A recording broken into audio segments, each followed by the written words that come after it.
할렐루야. 만약에 주님 재림이 없다면은 아마 나는 목회 안 할 것 같아요. 복음이 아니기 때문에. 그런데 우리는 예수님께서 여러 가지 말씀을 통해서, 또 구약의 선지자도 마찬가지고 여러 가지 말씀을 통해서 약속한 대로 다 성취가 되었어요. 우리가 얘기한 대로 구약이라는 성경이 말라기로 끝납니다. 그래서 말라기 선지자 많은 예언자를 통해서 앞으로 예수님이 오실 거야, 메시아에 대한 그런 기대감 속에 살았는데 예수님이 안 오시는 거예요. 그래서 예수님이 오늘 마태복음, 누가복음이나 동정녀 탄생을 통해서 오시는 과정까지가 약 한 400년 동안에 아무 선지자, 아무 왕 누구를 통해서도 말씀이 끊겨진 그런 시대가 오게 되는 거예요. 이걸 통해서 지금은 언제든지 성경을 볼 수 있고, 스마트폰이나 이런 종이 성경책이나 아니면 이런 화면을 통해서 또 유튜브를 다룰 수 있는데, 만약에 어느 날인가 내게 그런 일이 온다면 우리는 어떻게 살아야 될까요? 들은 것 그동안 그걸 다 기억해야 될 거 아니에요. 그래서 우리는 기억 창고라고 하는 이 기억 창고는요, 무한대 같아, 무한대. 그래서 많이 들어놓고 많이 읽고 많이 은혜를 받고 특별히 감화 감동을 받은 이런 말씀들이 기억 창고에 있으면은 그걸 다 꺼내 쓰는 거예요. 지금 이스라엘과 하마스 전쟁 속에서 일단은 하마스가 공격을 했잖아요. 그러면 여러 가지 논리로 본다면은, 야, 하마스는 하마스대로 저 가자 지구에 또 아니면 서한, 야, 이들이 철이 장막 속에서 주권도 없이 이스라엘 나라에 의해서 어느 편을 쓰면은요 진짜 다 마음이 아파. 그들이 지하 동굴 500km를 파가지고 살 수밖에 없는 그런 그 무장단체들. 근데 일단 그들이 기습을 했잖아요. 그러니까 이스라엘 명분이 생긴 거예요.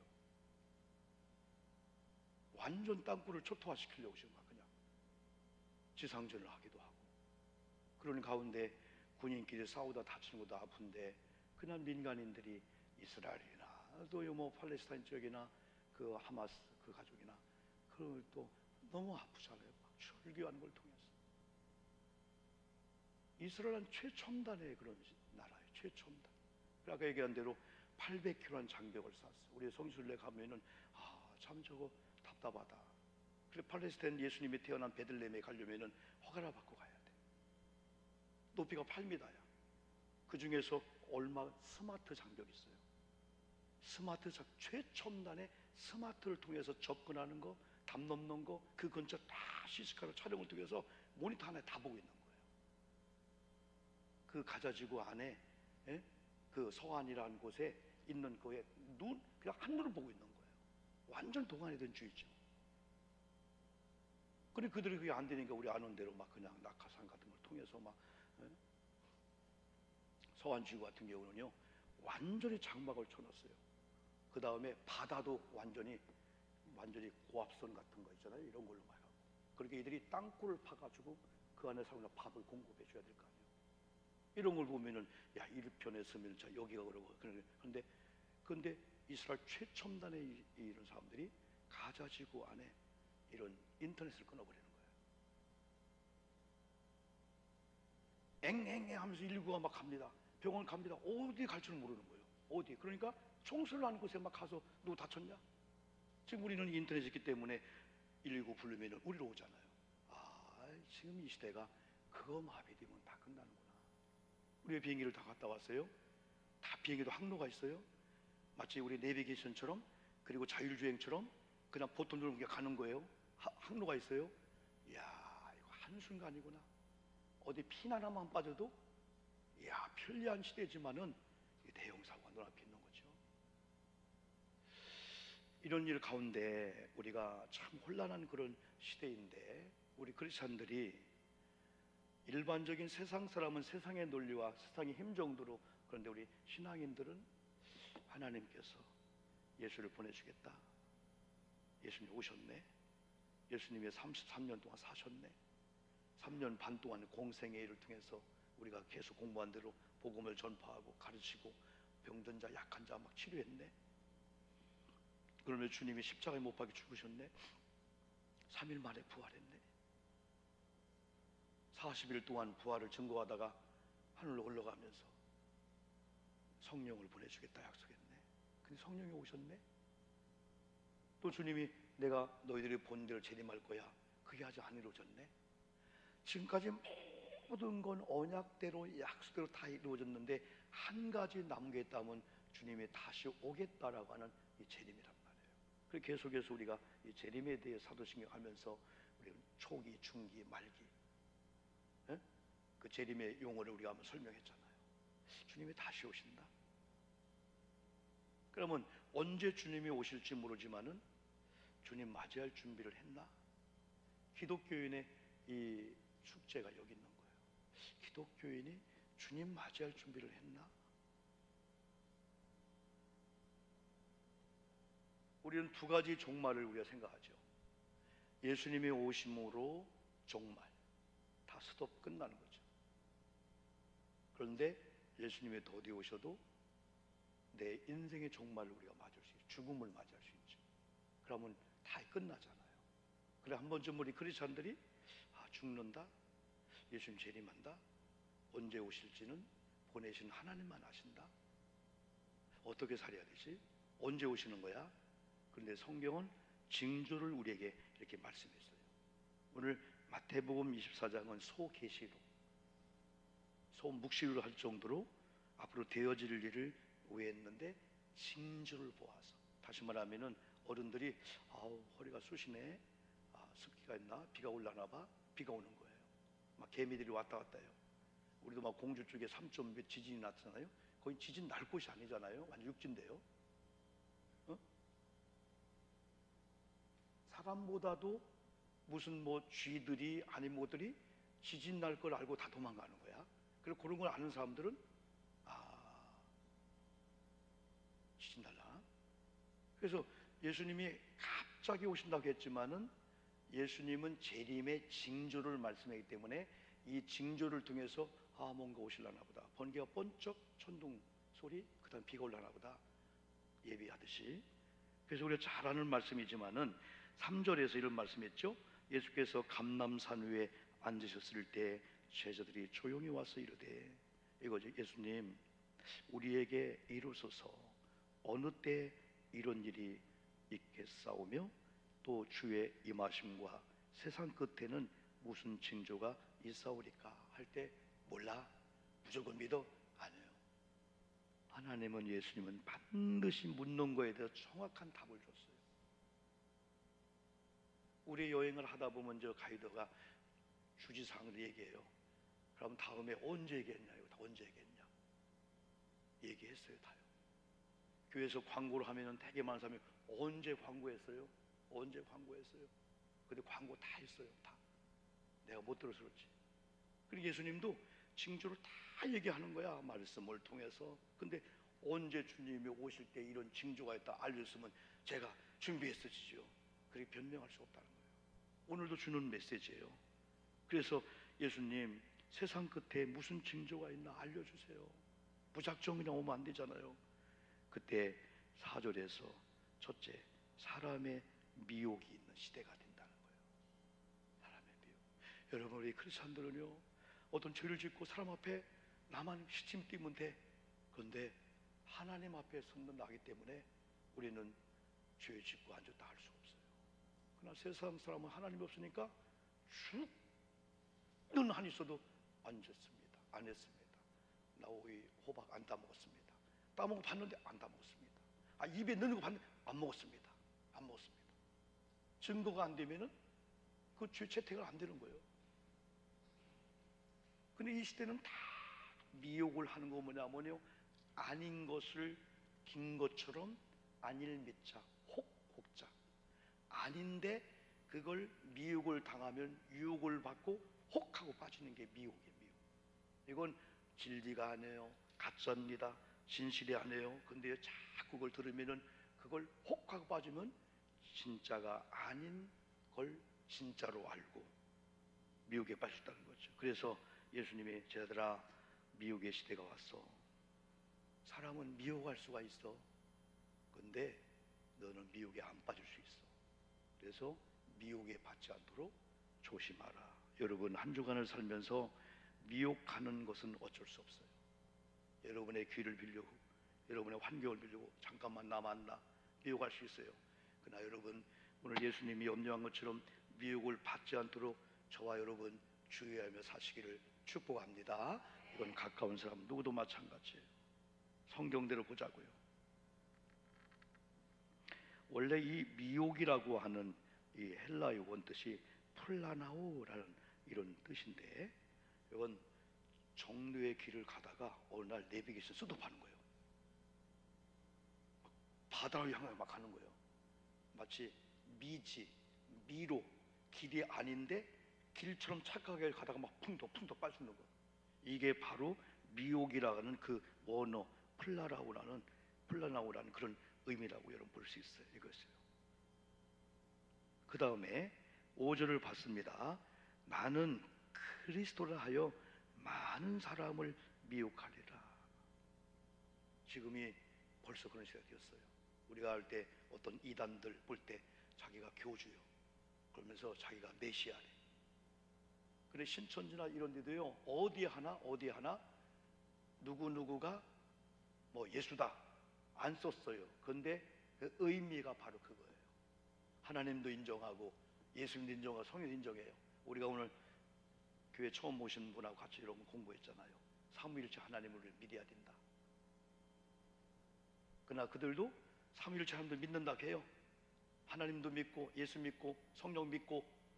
그런데 다른 보혜사를 얘기할 때 성령도 다 믿는데 이제는 새로운 보혜사, 우리 교주가 하면 이름은 안 넣어요. 어느 단계 되면 얘기해도 아 하고 빨려갈 수밖에 없어요.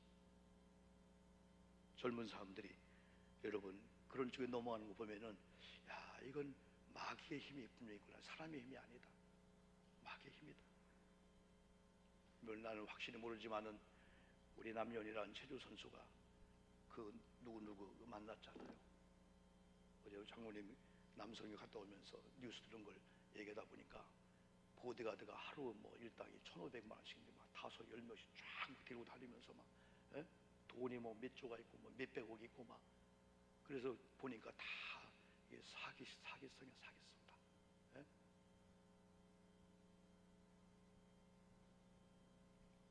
그 다음에 우리가 피부에 와닿는 게 난리와 난리 소문을 듣겠다. 그러면 주님이 오실 때가 가까운 줄 알아라. 지금 사실은 우크라이나하고 러시아가 또 어제 또 뭐 어마어마한 막 로켓을 막 쐈답니다. 막. 예? 여러분 거기 있을 때 여러분 그런 뉴스 접했죠. 푸틴이 자기 집무실에서 쿵 하고 들어가 보니까 심정지에 있는데 특수로 일으켰다. 그래 그쪽에서는 아 그거 가짜다. 하고 어떤 일에 푸틴이 나타나서 하는 걸 막 보여주고 있어요. 그분은요 비행기가 몇 대, 자가위 몇 대 정도가 아니에요. 에? 상상도 못한 재력과 막 돈이 막. 그런데 우리 인간은요 어쩔 수 없어요. 지금 이제 이스라엘 땅 그렇죠. 우리는 또 북한과 막 대적하고 있잖아요. 난리와 난리 소문 지금 벌써 나고 우리도 근접해 있어요. 우리가 지금 특별히 우리나라가 지금 정신을 차려야 된답니다. 지금은 북과 남 싸움이 아니고 남쪽에 있는 우리끼리 싸우게 되면 큰일 나게 되는 거예요. 에? 여기에서 막 우리 이웃인들 막 나타나서 나를 막 공격하게 되면 이건 싸울 바짝 소용없는 거예요. 그런 일에 우리가 넘어가면 안 되죠. 이만갑이라고 하는 프로그램 제가 가끔 보는데요. 이야, 어제 그걸 보는데 와, 그게 북한의 현실이구나. 자기는 목숨을 걸고 프랑스 막 이런 쪽에 막 의원이 되어가지고 전 세계 북한의 실상을 막 얘기를 하는데 우리가 보는 그 북한의 그 이미지가 아니에요.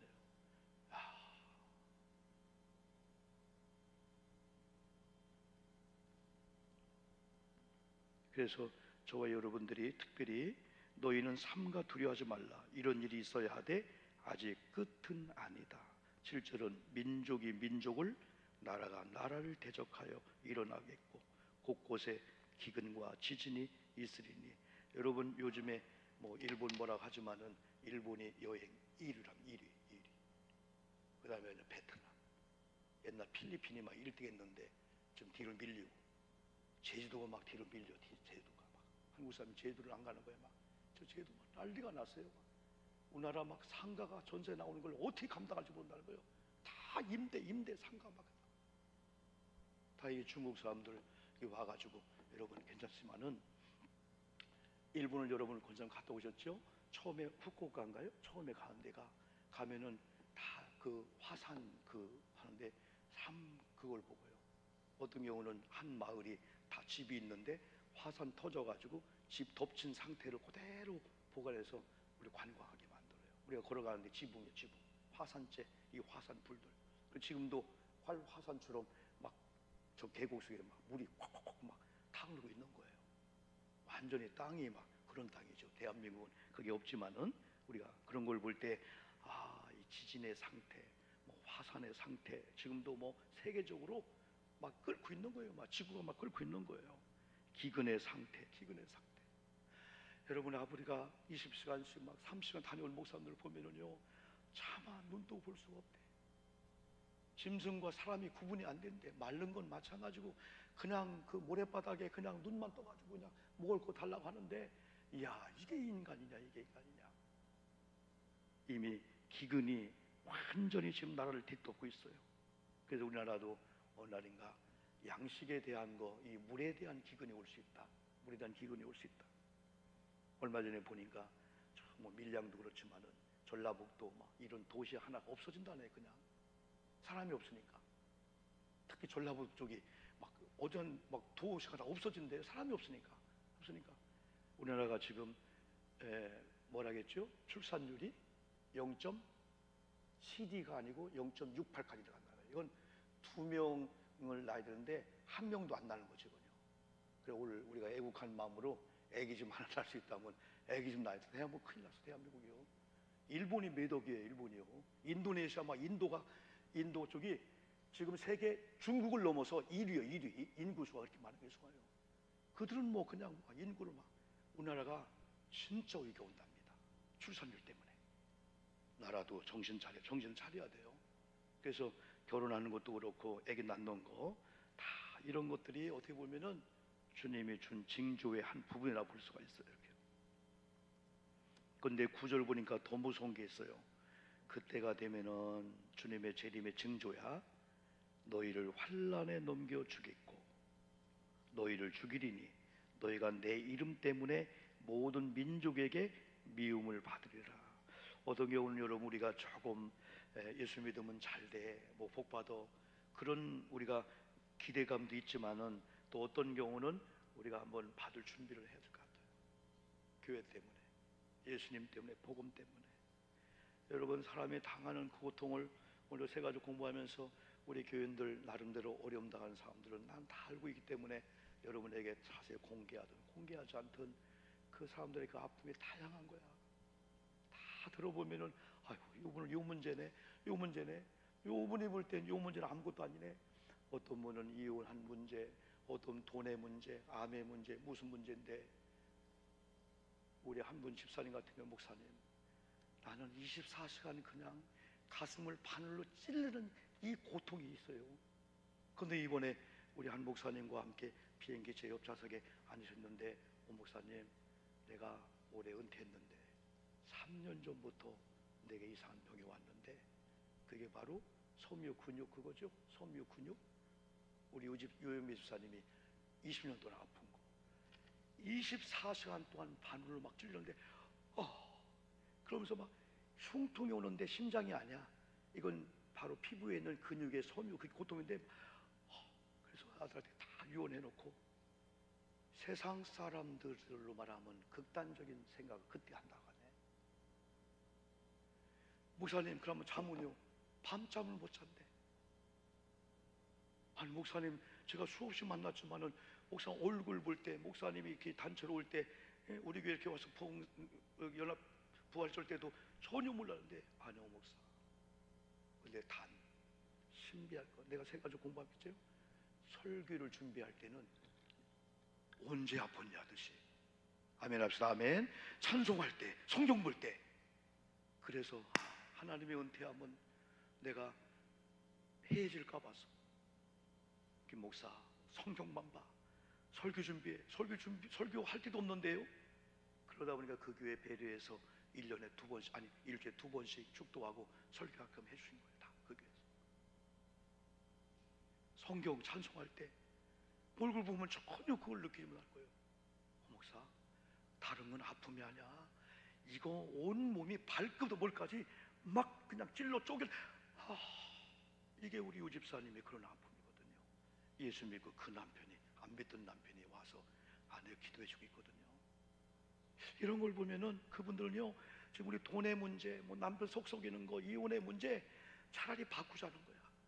다른 건 그래도 암에 걸렸어도 먹을 건 먹으면서 오늘 그래. 우리나라의 최고의 거기에 대한 권위자가 한마디, 원인을 모르기 때문에 못 고친다는 거예요. 원인을 모르는데 우리나라 최고의 이 근육에 대한 고통이. 그러면 약을 지어주는 하루에 2번씩인데 마약성인 진통제. 그거 먹으면은 아픔이 100이라면은 10% 줄어든대. 10%. 안 된대. 안 그. 무슨 어떻게 살아요? 했더니 아까처럼 설교 준비하려고 딱 하는 순간에 고통을 잃어버린다는 거예요. 막 눈물이 나는 거예요. 야, 나 불평할 게 아무것도 없다. 그분들은요, 나랑 바꾸자. 바꿔. 빚 있는 거 나랑 다 바꿔. 24시간 그것도 잠잘 때 8시간 안 아픈 괜찮아. 잠을 못 주는 거예요. 잠을. 어떻게 그런 병이 왔고 어떻게 하나님 그럴까 원망할 수도 있지만 오히려 목사 그래도 희한하게 설교 준비할 때는 잃어버려. 성경으로 찬송 볼 때는. 그런 일이 곳곳에 있지만은 끝은 아니다. 재난의 시작일 뿐이다. 그러면서 예수님 때문에, 복음 때문에 환난에 넘겨주면서 죽을 수도 있는데 예수 믿고 현재 구복적인 것만 생각지 말고 내가 주님의 이름으로 핍박받을 준비도 하고, 내가 교회 때문에 앞으로 어떤 상황 속에서 어떤 일이 일어서 예수 믿는 것 때문에 옛날 일제시대나 6.25 때 막 칼로 막 그리고 막 바늘방 속에 밟게 하는 그런 고난이 온다 할지라도 한번 좀 미리 대비하고 준비하는 게 이 재리의 징조를 얘기해 주는 그 이유라고 볼 수 있죠. 그러면서 9절의 마지막 보니까 너희가 내 이름 때문에 모든 민족에게 미움을 받으리라.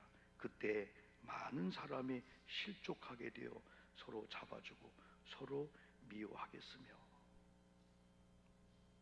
여러분, 우리가 다른 건 다 잃어버려도 어떤 상황이 와도 여러분 물질, 뭐 건강, 뭐 자녀, 우리 환경, 배경 다 잃어버려도 그건 조금 잃어버린 거고, 믿음은 잃지 않기를 주님의 이름으로 축복합니다. 생명, 이 믿음을 지키는 것. 계시록 1장 7절을 여러분 읽어보니까 화면 한번 볼까요? 한번요. 계시록 1장 읽어볼까요? 시작. 볼지어다 그가 구름을 타고 오시리라.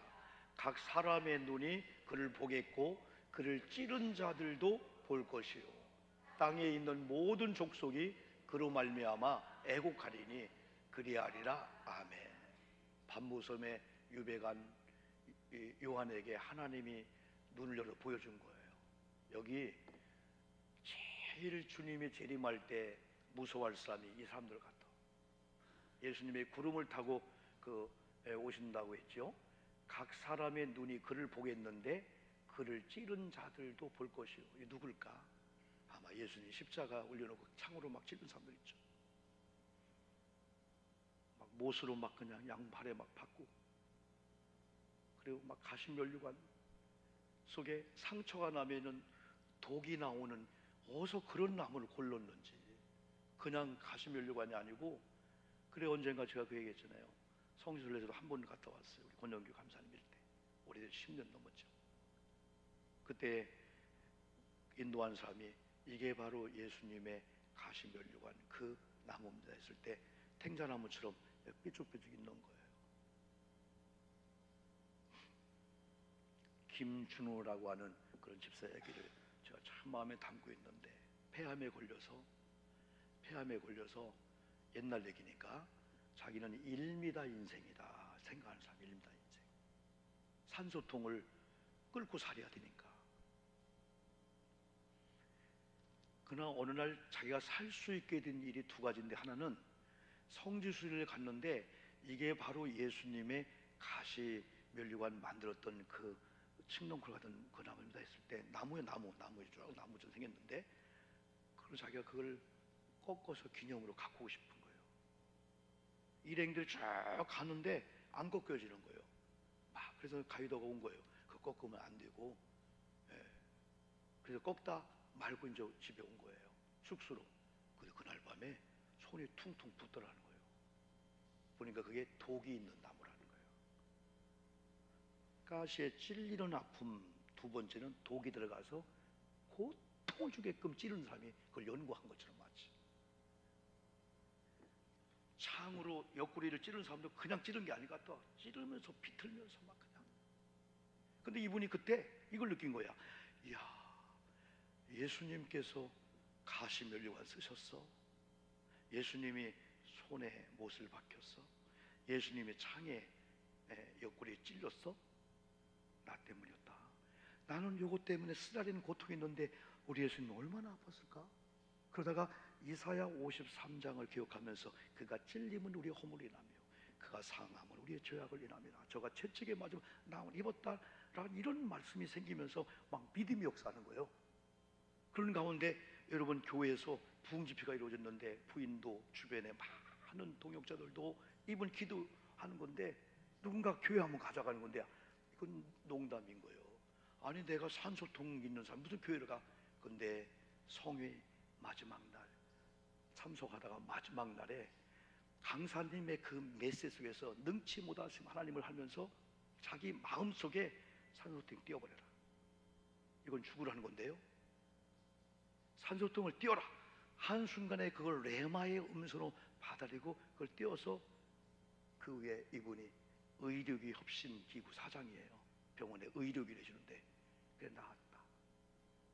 여러분, 재림을 준비하고 예수님을 준비하는 가장 중요한, 어떤 환란이 오고 어떤 어려움이 오고 그래도 믿음이 잃지 않는 건 결국은 다시 골고다 언덕으로 올라가야 돼요. 우리는 찌른 자가 아니잖아요. 아마 찌른 자가 예수님처럼, 와, 메시아 있었어? 죄가 없는 분이었어? 내가 찔렀는데 얼마나 창피를 당하고 얼마나 부끄럽겠어요. 이렇게 예수님의 재림성이 확실하다는 거예요. 다시 한번 보여줄까요? 우리가 눈으로 예수님의 재림을 다 보는데, 계시록 1장 7절 보는데, 그를 찌른 자들도 볼 것이고 땅에 있는 모든 족속이 그로 말미암아 애곡하리니. 여기 땅에 있는 모든 족속은요, 구원받지 못한 사람들이에요. 우리는 땅에 살지만은 땅에 속하지 않고 이미 천국이 백성이 되었으니까 예수님 맞이하면서 혼인 잔치하는 것처럼 우리는 설레임 속에 주님의 재림을 맞는데, 이 땅에 같이 교회 생활하고 이 땅에 신앙생활을 한다고 하면서 여전히 주님을 찌르는 자편에 있는 사람들이, 내가 그럴 줄 알았으면 교회에서 내가 왜 그런 일을 했지?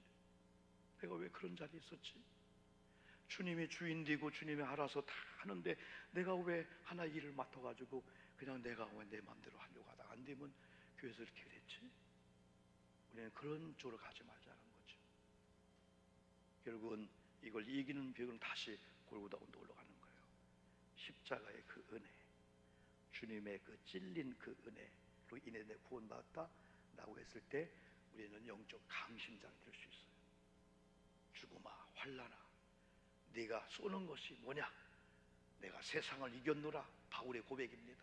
처음에는 바울이 육체에 관심을 가질 때는 누가 찌르고 핍박하면은 화가 나고 거기에 목숨을 걸었어요. 그런데 하나님을 만나고 배설물로 버린다고 못하는 그런 것에 목숨 걸지 않았어요.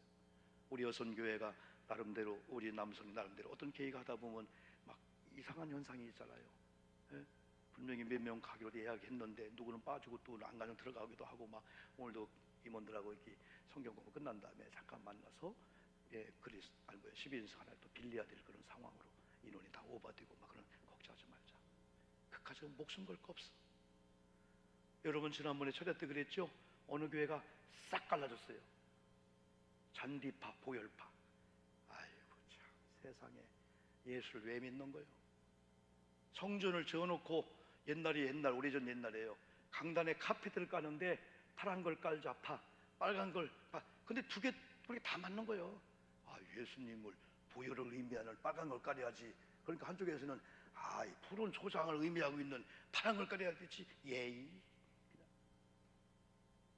그걸 뭐 주장해가지고 싸워요.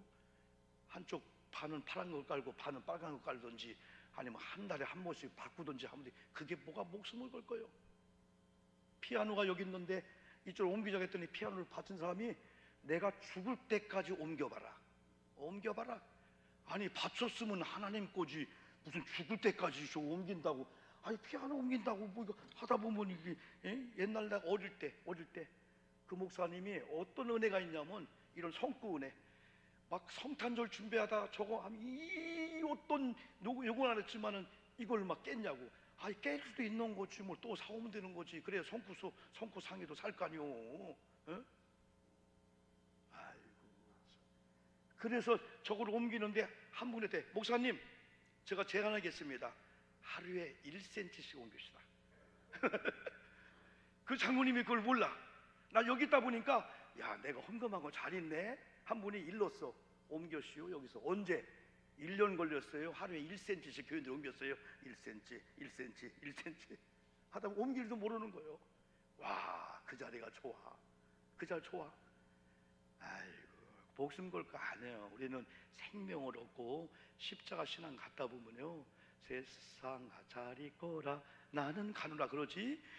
이게 어떻게 모은 건데요? 그러니까 얼렁 연세 드시면 모은 것 좀 정리해야 될 것 같아. 예수님 재림하면 예수님 왜 벌써 왔어요? 그럼 어떻게 하려고요? 그래 빚이 많은 분들이 예수님 하루 일찍 오면은 하루 이자 덜 내고 간대. 그래서 예수님 올라오세요. 막 고통이 많고 어려움 많은 사람들은 까짓 거 주님이 재림하면은 오늘부터 밤잠 못 자는 고통 끝이다. 그러나 내가 스스로 목숨 끌 수는 없다. 그런 주님의 기대감도 있다 이거예요. 그래서 우리는 한 주간을 자신 있게 살 수 있는 것은 다시 십자가로 돌아가는 거예요. 나는 십자가 사람이야. 주님이 나 때문에 십자가 졌고 찔렸고 아팠고 매 맞았고 그래 나는 구원받았고 나는 이런 삶이야. 어떤 환난이 와도 어떤 미혹이 와도 어떤 것이 하나님과 관계를 쪼갠다 할지라도 악한 것들이 나는 것도 없어. 왜? 나는 그들이 하는 게 뭐냐면 돈이야. 그들이 하는 게 있으니까 명예야. 너 이거 뺏길 거야. 그게 난 뺏겨 배설물 여긴 거야. 나는 하나님 관계 외에는 나는 주장할 게 없어. 그러다 보니까 악한 것들도 우리를 넘겨드릴 수가 없죠. 미혹도 미혹을 당하려고 하니까 미혹하러 오는 거예요. 여러분 한 주간을 사시면서 우리가 또 세상에 나가면은 여전히 또 세상 것들이 태산같이 크게 보일 수밖에 없어요. 그러나 믿음의 사람이 과연 누굴까요? 이런 말씀을 듣는 자와 듣지 않는 자의 차이가 뭘까요? 여전히 우리 사역자들이 여전히 장로님이 우리끼리 모이는데 저분이 목사님인가? 저분이 교회 누군가 할 정도로 우리가 세속화식으로 살면 안 돼요. 많으면 조금 넉넉한 거고 부족해도 많이가 조금 부족한 거예요. 여러분 찬송 하나 우리 또 한번 부르고 기도하고